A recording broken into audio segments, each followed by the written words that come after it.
ఓం శ్రీ సాయిరామ్. శ్రీ శ్రీ శ్రీ సత్యసాయి బాబా వారి పాదార విందములకు నమస్సుమాంజలు సమర్పిస్తూ అందరికీ సాయిరామ్ అండి.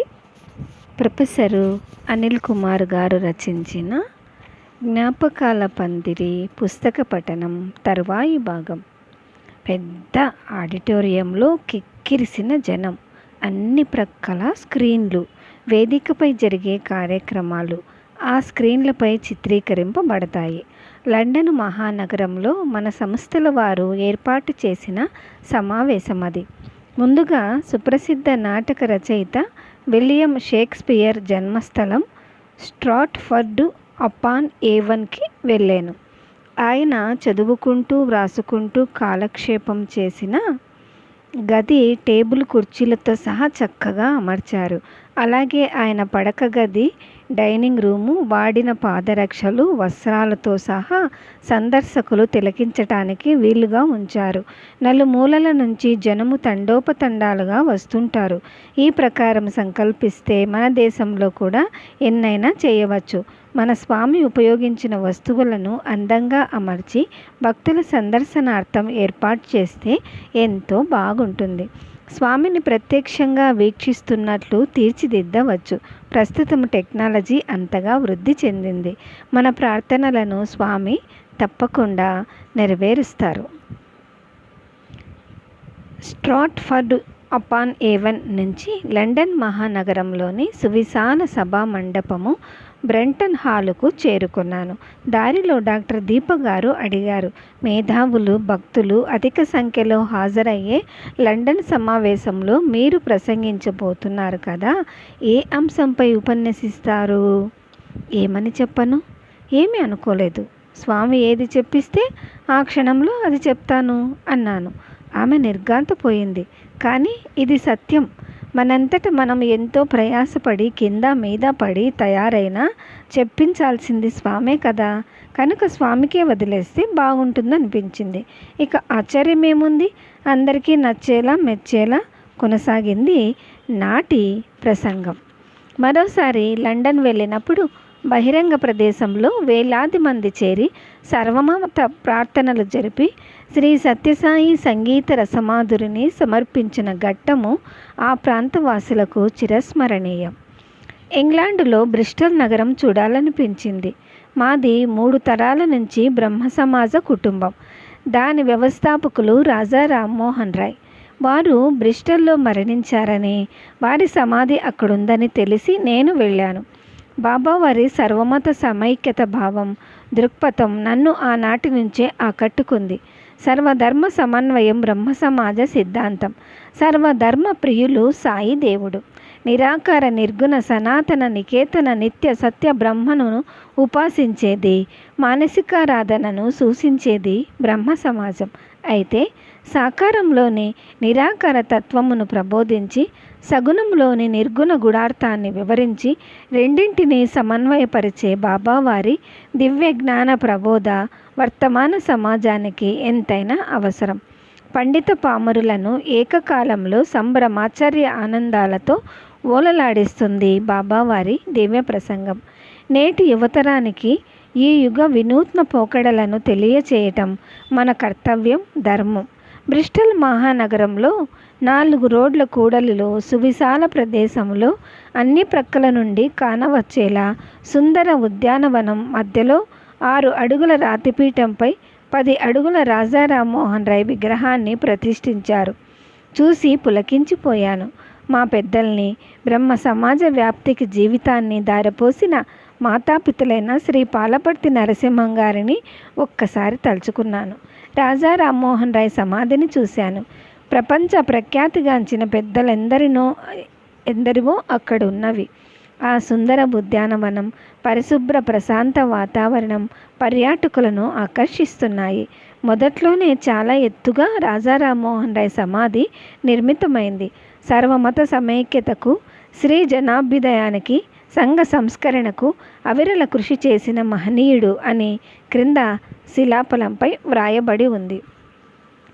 ఈనాడు సర్వధర్మ సమైక్యతను చాటి ప్రపంచ స్థాయిలో వ్యాప్తి గావించి సంస్థలలో అనుసరింపచేస్తున్న భగవాన్ బాబా వారు దివ్యావతార మూర్తి శ్రీ జనాభ్యుదయం విషయంలో మహిళా కళాశాలలను స్థాపించి శ్రీ సత్యసాయి సంస్థలలో మహిళా విభాగం ఏర్పరిచి ప్రతి సంవత్సరము నవంబర్ 19 మహిళా దినోత్సవంగా ప్రకటించి సమాజంలో స్త్రీల ప్రాముఖ్యతను గౌరవ ప్రతిష్టలను ఇనుమడింపజేసిన భగవాన్ బాబా వారి కంటే అధికులు లేరు అని ఘంటాపథంగా చెప్పవచ్చును. ఇంగ్లాండ్లో బాబా భక్తులు ముఖ్యంగా యువకులు అధిక సంఖ్యలో ఉన్నారు. శ్రీ కిరణ్ పటేల్, డాక్టర్ ఎం వీరభద్రరావు వంటి సాయి పూర్వ విద్యార్థుల సారథ్యంలో కార్యక్రమాలు జరుగుతున్నాయి. లండన్లో బకింగ్హేమ్ ప్యాలెస్లో బాల వికాస్ చిన్నారుల ప్రదర్శనను బ్రిటిష్ మహారాణి తిలకించారని విని ఆనందించాను. వేద పఠనంలోనూ భజనలోనూ సేవా కార్యక్రమాలలోనూ భక్తులు అధిక సంఖ్యలో పాల్గొనటం విశేషం. అమెరికాలో భక్తులు ప్రాంతాల వారీగా సమావేశాలు జరుపుకుంటారు. కార్యక్రమం ఏదైనా వారాంతంలోనే జరగాలి. ఇక్కడికి బాబావారు వచ్చినా మిగతా రోజుల్లో మీకు వీలు చిక్కదని వీకెండ్ అంటే వారంలోనే వస్తారేమో అని నేను వారితో చమత్కరించేవాడిని. అయితే అమెరికాలో ఉన్న మనవాళ్ళని చూస్తుంటే అక్కడే బాగున్నారనిపిస్తుంది. అందుకని నేను చాలాసార్లు సభలో చమత్కరించాను. Indians are better, Indians outside India. దేవాలయాలు, పూజలు, పునస్కారాలు, వ్రతాలు, నోములకు లెక్కలేదు. దూరంగా ఉంటేనే భక్తి, ప్రేమ పెరుగుతాయేమో అనిపిస్తుంది. నిజం ఒప్పుకోవాల్సింది మరొకటి ఉంది. అమ్మా నాన్న తోబుట్టువులను చూడటానికి స్వదేశంలో ఉన్న వారి కంటే అమెరికాలో ఉంటూ ఇక్కడికి వచ్చేవారే ఎక్కువ. బాగానే ఉంటారు అనుకుంటూ స్వదేశంలోనే ఉన్నా ఎప్పుడో కానీ ఒకరినొకరు కలుసుకోరు ఇక్కడి వారు. ఇక అక్కడ పిల్లలకు డ్యాన్స్ ప్రాక్టీసులు, సంగీత సాధనలకు కొదవే లేదు. మంచిదే. ఇక్కడే ఉంటే వాటి వంక చూసేవారు కాదేమో అనిపిస్తుంది. భజనల ప్రాక్టీసు, సేవా కార్యక్రమాలు పకడ్బందీగా జరుగుతాయి. క్రమశిక్షణ, భక్తి ప్రస్ఫుటంగా కనిపిస్తుంది. తీరిక ఉండకపోవటం వల్ల అక్కడ తగాదాలు కూడా తక్కవే. బాల వికాస్ అనండి, మానవాభ్యుదయ శిక్షణ అనండి, సత్యసాయి ఎడ్యుకేషన్ అనండి, ఎడ్యుకేర్ అనుకోండి, ఏదైనా సరే చాలా ఉన్నత స్థాయిలో నిర్వహిస్తారు. టీచర్లు, విద్యార్థుల స్టాండర్డు కూడా చాలా ఎక్కువే అనిపిస్తుంది. చెట్ల మధ్య జనసమ్మర్దం తక్కువగా ఉన్న చోట ఒక ఆశ్రమ వాతావరణాన్ని తలపించే ప్రదేశాలలో ప్రాంతాల వారీగా రిట్రీట్ జరుపుకుంటారు. వీటిని సాధనా శిబిరాలు అనవచ్చు. ఉత్సాహంగా, ఉల్లాసంగా, కేరింతలతో వారాంతంలో విశ్రాంతిగా, ప్రశాంతంగా రిట్రీట్ నిర్వహిస్తారు. కనెక్టికట్ ప్రాంతంలో కలూసాలో రమేష్ వాద్వానీ గృహాలలోనూ వింతైన అనుభవాలను చూసి విస్మయం చెందుతాము. ఎక్కడి వారు అక్కడ దివ్యానుభూతులు పొందుతున్నారు. పుట్టపర్తిలో ఉన్న పుడమి అంతా నీదే అన్నట్లుగా అక్కడ ఉండి ప్రపంచమంతా వ్యాపించిన భగవాన్ బాబా వారు మహామహిమాన్విత ప్రేమావతారి. ప్రతి ఒక్కరికి ఎన్నో అనుభవాలు, వేటికవే ప్రత్యేకమనిపించేలా ఉంటాయి స్వామి మహిమలు.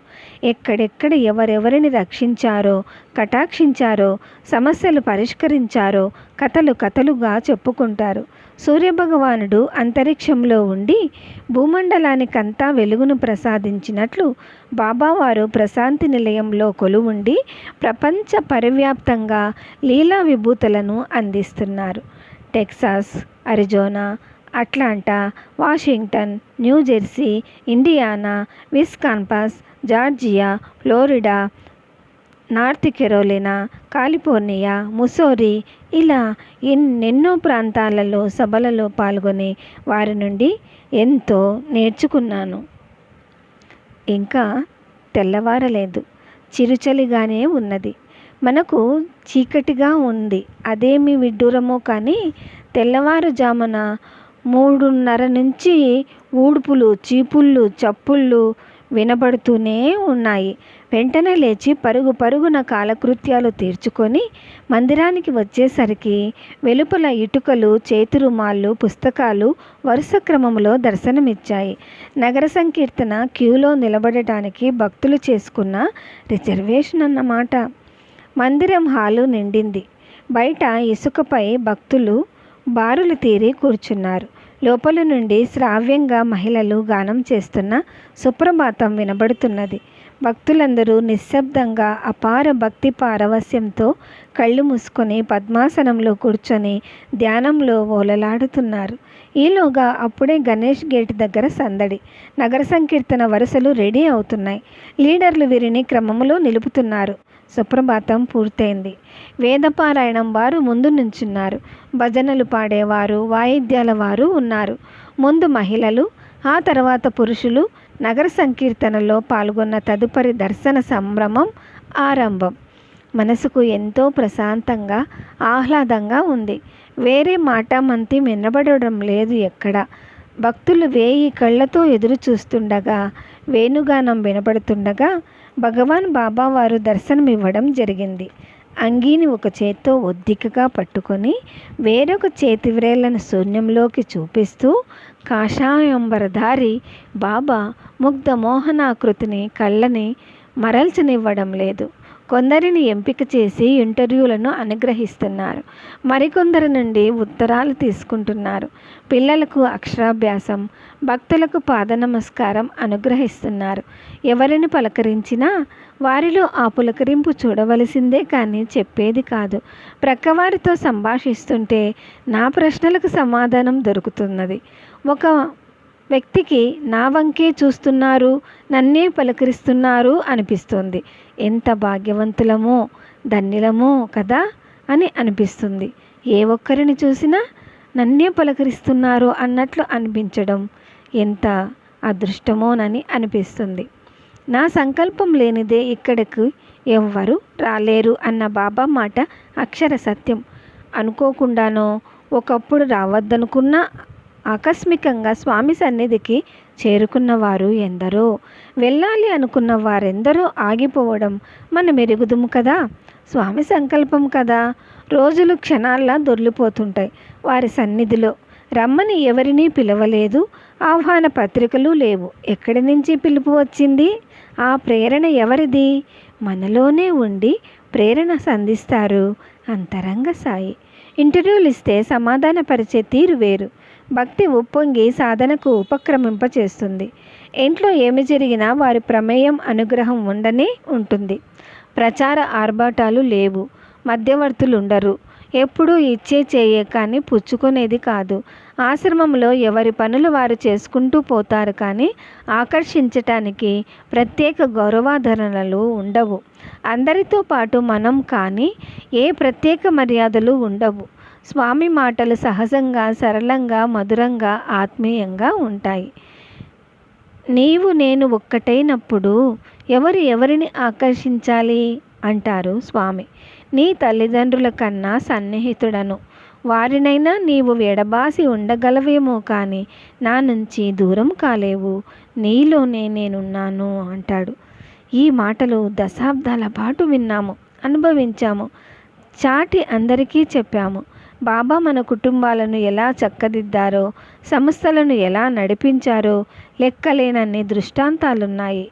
నాకేమి అనుకుంటున్నారా? పొరపాటు.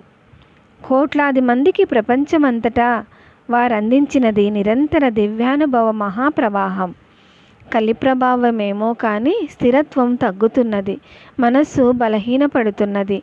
ఇంటిలోనే జ్యోతి ఎంతయో వెలగగా పరుల ఇంటి కగ్గి కరుణ నేలా అని బాబావారన్నట్లు అంతా మనలోనే ఉంచుకొని ఈ చెంచల మనస్సు అక్కడికి ఇక్కడికి పరిగెత్తేలా అంటుందేమిటి? ఇక్కడ లేనిది ఎక్కడా ఉండదు అన్నది ఎలా మర్చిపోయాము? నా సమాధి నుండి మాట్లాడుతాను అన్న షిరిడి స్వామే కదా పర్తి స్వామి. భక్తులను రప్పించి సంస్కరించే రిపేర్ వర్క్షాప్ ప్రశాంతి నిలయం అని అనలేదా స్వామి? బెల్లం దగ్గరికి చీమలు చేరతాయి కానీ చీమల దగ్గరికి బెల్లం వెళ్తుందా, రమ్మంటుందా? మనలోనే ఉండి మంచికి నడిపించు శాంతి సౌఖ్యదాయి సత్యసాయి అని వారంటే ఈనాడు నా ఎదురుగుండా మరో రూపంలో వారు కనబడాలనుకోవడమేమిటి? మనసు ఎంత పిచ్చిదో కదా. మదిని సాయి మరువడెప్పుడు నిన్ను అని స్వామి అంటే చాలామందితో నీవు మరచినా నేను మరువలేదు అని వారు జ్ఞాపకం చేస్తుంటే ఈ రోజున మనసుకు ఏమైంది? అవతరించును అచ్యుతుడనవనిందు సత్యరూపుడై పర్తిలో చూడుడిప్పుడు అన్న మాట మర్చిపోయామా? దర్శనాసనమగుచున్న ధరణియందు ప్రభవమందిను శ్రీ సాయి పర్తియందు అని పలికి పర్తీశ్వరుడు పర్తీక్షేత్ర మహిమను చెప్పగా వినలేదా ఓ వెర్రి మనసా? పర్తీక్షేత్ర మహిమను గుర్తించి నిజ జీవితంలో 3 వంతుల భాగము స్వామి సన్నిధి భాగ్యాన్ని అనుభవించానని చెప్పుకుంటూ ఏ మాయ ప్రభావం వల్ల ఓ మనసా ఈనాడు విపరీత ధోరణిలో మాట్లాడుతున్నావు, పిచ్చి వ్యాఖ్యానాలు చేస్తున్నావు? ఇన్నేళ్ళు చేసిన సాధన అగ్గిపాలు చేయకే ఓ మనసా. ఆనాడు నా మాటలు నా ప్రవర్తన ఒకవైపు చూసి ఈ మనసుకి కమ్మిన మాయ రోగం వల్ల ఈనాడు మారిన నా ప్రవృత్తి చూసి విపరీత వ్యాఖ్యానాలు వింటూ అందరూ ఏమనుకుంటున్నారో గ్రహించవే ఓ వెర్రి మనసా. ఒకప్పుడు నాలాగే ఉండాలనుకున్నవారు ఈ మనసుకు పుట్టిన భ్రాంతి వల్ల పిచ్చిగంతులు వేస్తున్న నన్ను ఈనాడు చూసి అలా ఉండకూడదనుకుంటున్నారే ఓ అమాయక పక్షి మనసా. వెంకటేశ్వర స్వామి దేవాలయం ప్రతి ఊర్లో ఉన్నది. మరి తిరుపతికి బయలుదేరామేమో మనసా. తిరుపతి క్షేత్రమే కదా. 2వ తిరుపతి ఉన్నదా? షిరిడి బాబా గుడి ప్రతి గ్రామంలో ఉన్నది. 2వ షిరిడి ఉన్నదా? 2వ మక్కా, 2వ బెత్లెహేం ఉన్నవా? మనసా ఒక్కసారి యోచించు, పిచ్చి పట్టించుకోకు. నా జీవితమే నా సందేశం అన్నారు బాబా. ఓం శ్రీ సాయిరామ్. తరువాయి భాగం వచ్చే వారం విందామండి. జై బోలో భగవాన్ శ్రీ సత్యసాయి బాబాజీకి జై. సమస్త లోకాః సుఖినో భవంతు. ఓం శాంతి శాంతి శాంతి. అందరికీ సాయిరామ్.